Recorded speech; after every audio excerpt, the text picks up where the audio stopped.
you said 98% of the government is run by big corporations, lobbyists, I couldn't help but wonder, how effective is the American president? How much power do they actually have? I remember when I was reading Barack Obama's autobiography, The Promised Land, two things jumped out at me. One, I was surprised and frankly annoyed at how often he blamed one man for all his problems, Mitch McConnell. At times, I wanted to scream at the book, you're the president of the United States of America. People say this is one of the most powerful positions in the world. Where did we go wrong? Where one man, old Mitch McConnell, is the reason where you couldn't deliver anything of substance, anything that you promised. The second insight that I got from the book was, I think Obama mentioned the best a president can do. They can't really cause drastic change. All they can try to do is steer a ship by a couple of degrees. And that small deviation over time might compound and you might make some of a difference. No, totally, utterly wrong. Like ridiculously wrong. And that's his justification for only moving a couple of degrees, because he wanted to be comfortable. So the presidency is super powerful. And I'm going to tell you its most important weapon in a second, okay? And I'm going to prove it beyond a shadow of a doubt. But first, Mitch McConnell. So if Obama is crying about how Mitch McConnell stopped him, well, that's kind of pathetic, because you're saying, I couldn't beat him. He's better at politics than I am. He's smarter than I am. He's stronger than I am. And I just wasn't smart enough to beat him. I just wasn't good enough to beat him. And he was the president. And he was the president. And Mitch McConnell had a lower role. I mean, he had a very important role, but not as important as a president. That is a really, really sad admission of defeat, right? If I wrote that down, I'd want to vomit afterwards. Like, because you're writing, oh, I sucked at my job. The other guy was way better, so that's why I couldn't figure out how to do anything. Oh, that's the worst confession I've ever heard, right? So, but the reality is, no, certainly at some point, Obama was partners with Mitch McConnell. In America, they play good cop, bad cop.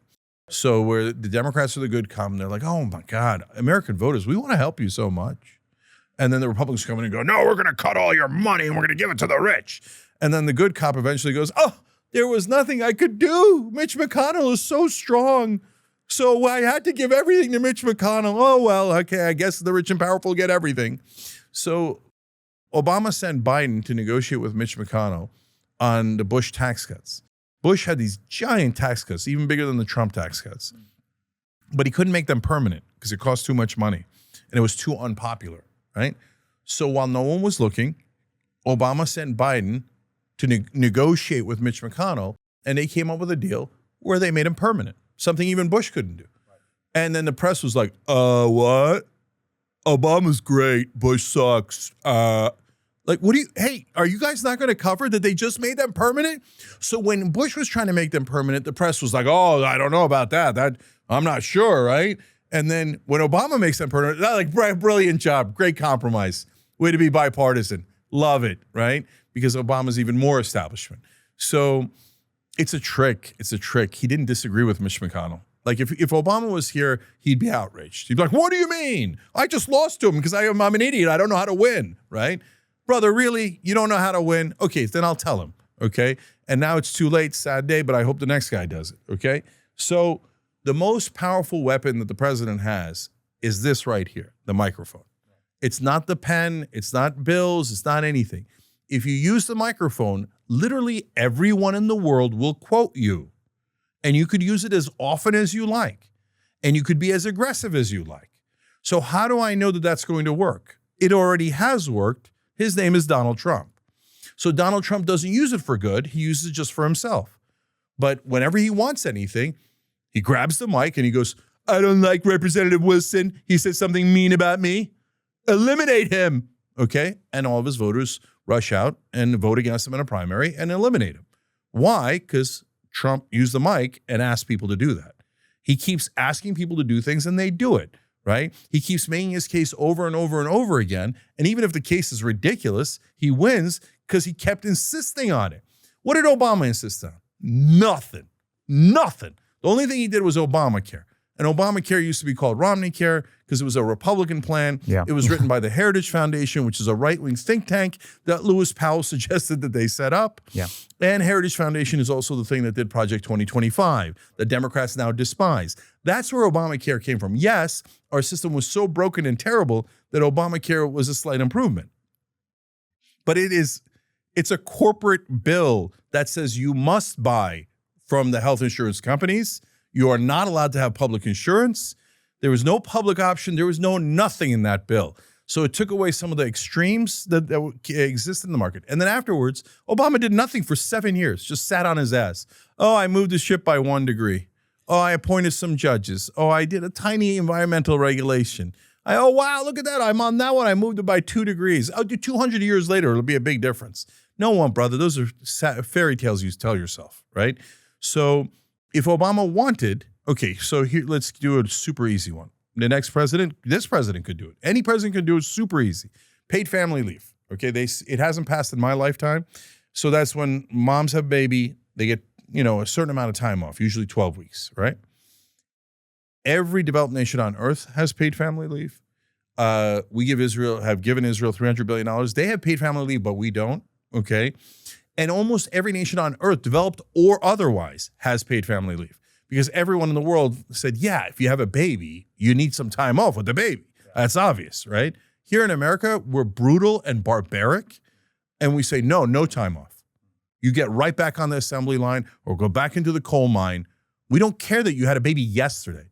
Okay, use up all your sick days, use up all your vacation, okay? And then if you want to stay longer, some states have passed laws saying if you don't get paid, you're allowed to stay out a little longer. But some states don't even have that. So if you don't report back to work, you're going to get fired. Okay, so all the losers in Washington and liars pretend that they can't pass paid family leave. Do you know what its polls at? 84%. 84% of Americans want it. 74% of Republicans want it. Over 90% of Democrats want it. Over 80% of independents want it. Everybody wants it, right? I go on a right-wing show. They polled their audience. 75% of the right-wing audience wants paid family leave. Why? They want American moms. They want more kids, right? So everybody's in favor of paid family leave. Obama's like, I couldn't pass it because I'm Mitch McConnell. Biden, I couldn't pass it. Mitch McConnell. Come on, guys. Okay, so here's how you pass paid family leave. Hey, we're voting on paid family leave, and I dare you to vote against it because we're going to make you famous, okay? And if you think that the 16% is your path to victory, go for it. But anyone who votes against paid family leave, I'm going to put up a giant poster of them right here, and every day I'm going to remind you of what a monster they are and how they hate American moms. And they spit in the face of moms and say, get back to work. You have to work for corporations. I don't care about your baby, okay? I'm going to cash a donor check. And then I'm going to tell, after I put up that giant poster of you, I'm going to tell the American people, every single donor you have, every corporate donor you have that made you their dog, and I might even put you in a picture with a freaking leash on, okay? And your career is done. I'm going to burn your house down politically, okay? And so go ahead. I dare you to vote against it. It might pass unanimously. You're going to vote against an bill that had 84% popularity? No, you're not. They're not trying because they don't want it, because their donors told them, shut up and do as you're told. Those moms will not get a single day off. We are poorer than Estonia. We're poorer than Sri Lanka. We're poorer than all these countries. No, we have no money. Not if it's for the average American, but give me a $5 trillion tax cut. So no, Obama didn't even try. I hear you about the power of the microphone, but I'm not completely convinced how much power the president has. I'll give you some examples. So there were a couple of episodes by Freakonomics Radio where they covered the effectiveness of the US president. And one of the case studies they used was the 2004 elections where a leak in the exit polls made people believe for at least 3 or 4 hours that John Kerry had defeated George Bush. And they showed that the markets didn't really move because both candidates were pretty much the same. Everyone knew nothing's going to change. Even though the media might show them as polarizing figures based on the wedge issues, the case study that they ran was at least up till Trump. Most candidates are so similar that they won't really cause any change in economic policy, paid family leave, military spending. It's just going to be the smaller wedge issues. And they showed how the president's pretty answerable to, or helpless when confronted with the other branches of the government. The only thing the president can do is be the final decision maker for smaller issues. It just needs someone to make a call for small issues. Apart from that, it's exactly what you mentioned. The president can only be an emblem for sentiment, motivation, leadership. Just use a microphone.